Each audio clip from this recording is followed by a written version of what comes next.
The worst kind of humiliation is the kind done politely.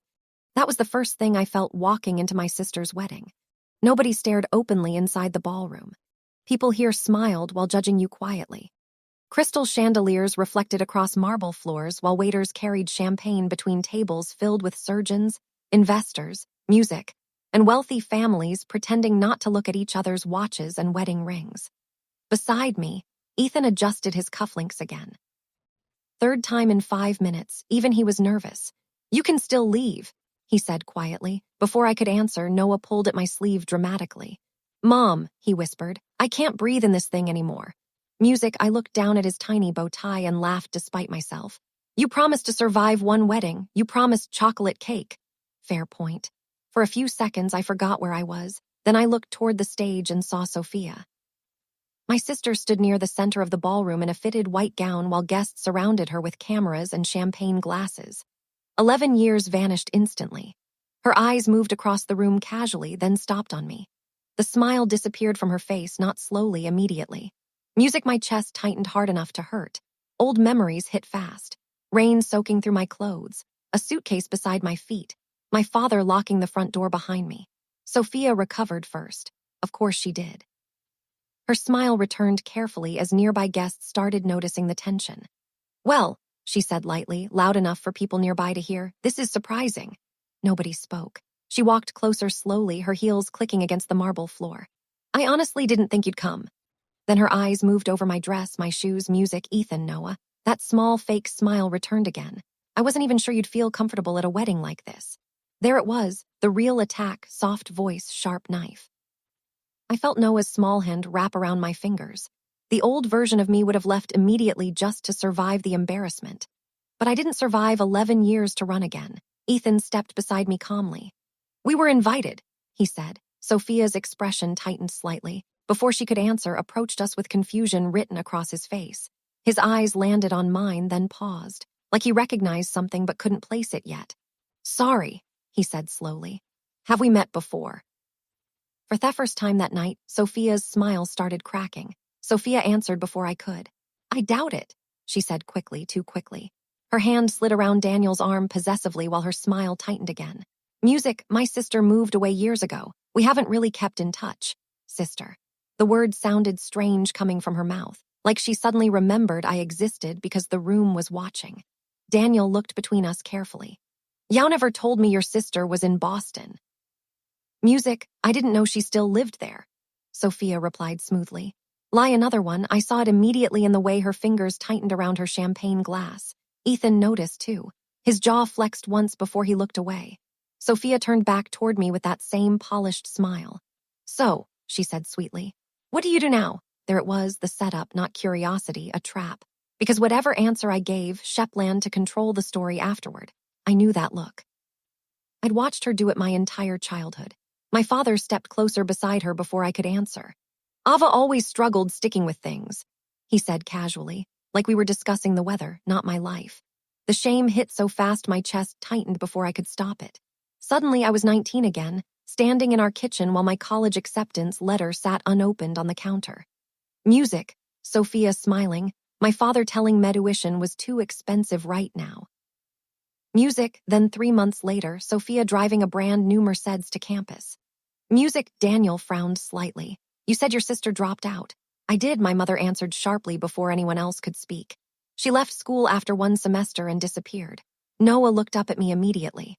"Mom," he said innocently, "what's a dropout?" The silence afterward felt dangerous. My mother looked embarrassed for the first time all night.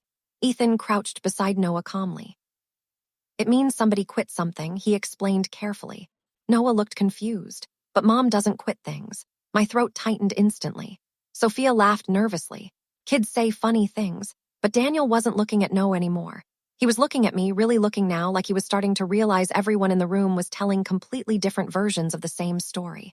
Then his eyes stopped on Ethan. "Wait, Music," he said slowly. "I know you."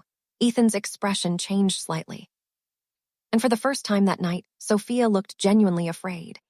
The second Daniel recognized Ethan, the entire mood around us changed. Not loudly, quietly, dangerously. Ethan gave a polite smile, but I felt the tension move through him immediately. You spoke at the Surgical Innovation Conference in Chicago, Daniel said slowly. Last fall. Sophia's face lost color again. My father answered before Ethan could. You must be mistaken. Too fast, too defensive. Daniel frowned slightly. No, he said, I'm sure it was him. Ethan finally spoke calmly. We met briefly after my presentation. Presentation. Music. I watched Daniel process that word carefully because according to my family's version of reality, people like us weren't supposed to belong in rooms like that. Sophia laughed suddenly, too loudly this time. Oh my God, she said while touching Daniel's arm. Can we not turn our wedding into LinkedIn? A few guests laughed politely, but not naturally. The atmosphere felt wrong now, unsteady. Daniel didn't laugh. Instead, he looked back at Ethan. You're in medicine, too. Ethan hesitated for half a second, tiny, but I noticed. Yes, he said finally, cardiothoracic surgery.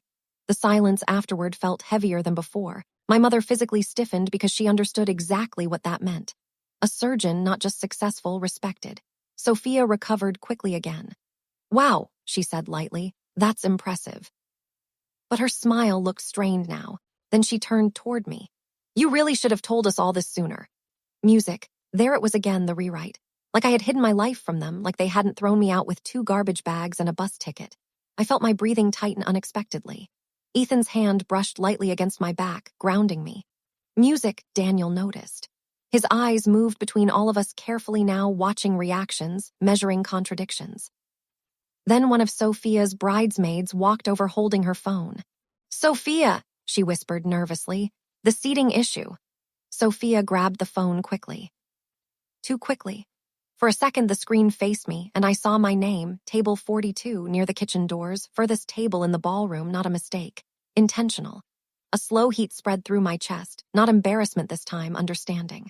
Sophia looked up and immediately realized I'd seen it. And for the first time all night, she looked nervous before I even said a word. Sophia's grip tightened around Daniel's arm the second I mentioned the table assignment. Too tight. Even he noticed. It's not a big deal, she said quickly. But now her polished voice sounded strained around the edges. I looked toward the ballroom center again. Half the front tables still had empty seats. Families laughing. Bridesmaids taking photos.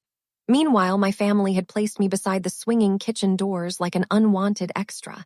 Not hidden completely, just enough to make a statement. Daniel followed my eyes slowly, then looked back at Sophia. If there were open seats, he asked carefully, why was Ava placed back there?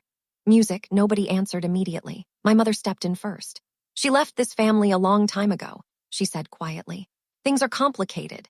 There it was again, that version of the story, like I disappeared for no reason. Like they hadn't watched me leave in the rancor-ing garbage bags filled with my clothes. Sophia's voice softened suddenly, and that scared me more than the insults had. You don't understand. She told Daniel carefully. Ava always made things difficult between everyone. The words hit harder than I expected because for a second I remembered believing them.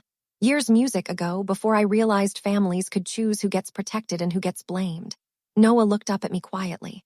Mom. I squeezed his hand gently. I'm okay. But my voice cracked slightly on the last word. Sophia heard it immediately, and for the first time all night, she looked relieved. Like hurting me still mattered to her. Ethan noticed, too. His jaw tightened hard enough that I thought he might finally say something. Instead, he looked directly at Daniel. You should ask your wife why she mailed the invitation 2 weeks after the RSVP deadline. The room went completely still. Sophia turned toward Ethan so fast her champagne nearly spilled. What? Ethan didn't look at her, only Daniel. The envelope arrived late, he said calmly, almost like somebody wanted Ava invited without expecting her to actually show up. Daniel's expression changed instantly, not confusion anymore, calculation.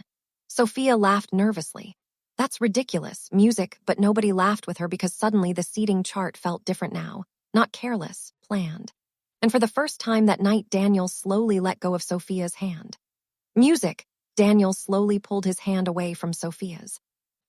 Nobody moved after that, not my parents, not Sophia, not even the guests pretending not to listen anymore.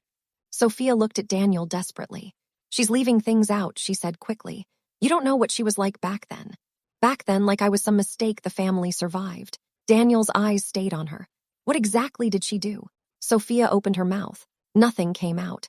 My mother stepped in instead. Ava always made things difficult in this family. Music, that sentence hit me harder than the seating chart because she really believed it, even now after everything. I looked at my father. You took my college money. The room went silent instantly. My father's jaw tightened. It wasn't like that. But nobody rushed to defend him, not even Sophia. I swallowed carefully. I worked for years for that scholarship fund, music, I said quietly. Then suddenly it was gone. My throat tightened. 3 months later, Sophia had a new apartment, a new car, and tuition fully paid. Daniel stared at Sophia slowly. You knew. Sophia's eyes filled immediately. I didn't ask them to throw her out, not denial. That was the moment everything changed because suddenly Daniel realized the same thing I did years ago. She knew. She had always known. I came home from work and my bags were outside. I said softly. Dad told me if I couldn't support the family, I didn't deserve to stay. Noah pressed himself quietly against my side. Ethan's hand closed around mine harder this time. Not calm anymore. Angry, controlled, but angry. Music, Sophia shook her head desperately. You don't understand what it was like growing up with her, she said, voice cracking badly now. Nobody looked at me first. Nobody listened to me first. I stared at her for a long moment, music. Then finally said the thing I think she feared hearing her entire life. And they still chose you. Music, Sophia broke completely after that. Not dramatically, just collapsed inward like something inside her finally gave up pretending. My father looked down at the floor. My mother wiped at her eyes silently. And Daniel looked heartbroken, not for himself, for me. You invited her here knowing all this, he asked Sophia quietly. She couldn't answer music because table 42 had already answered for her. We left the ballroom 10 minutes later. Music, no speeches. No revenge scene, just silence following behind us. 4 months later, Daniel quietly ended the marriage before they ever moved in together. Music, my parents mailed me a letter asking to put the past behind us. I never answered it. Sophia sent one message late one night. I think I hated you most when you stopped needing us. Music, I read it once, then deleted it. That night, Noah fell asleep beside the hotel pool with his head resting against Ethan's shoulder, while soft blue water reflected across the concrete. Peaceful, quiet, music safe. Ethan reached for me hand without looking away from Noah. And for the first time in years, I stopped wishing my family had loved me differently. Because losing them was the only reason I finally found people who did. Please subscribe to our channel and tell us in comments from where are you watching this video.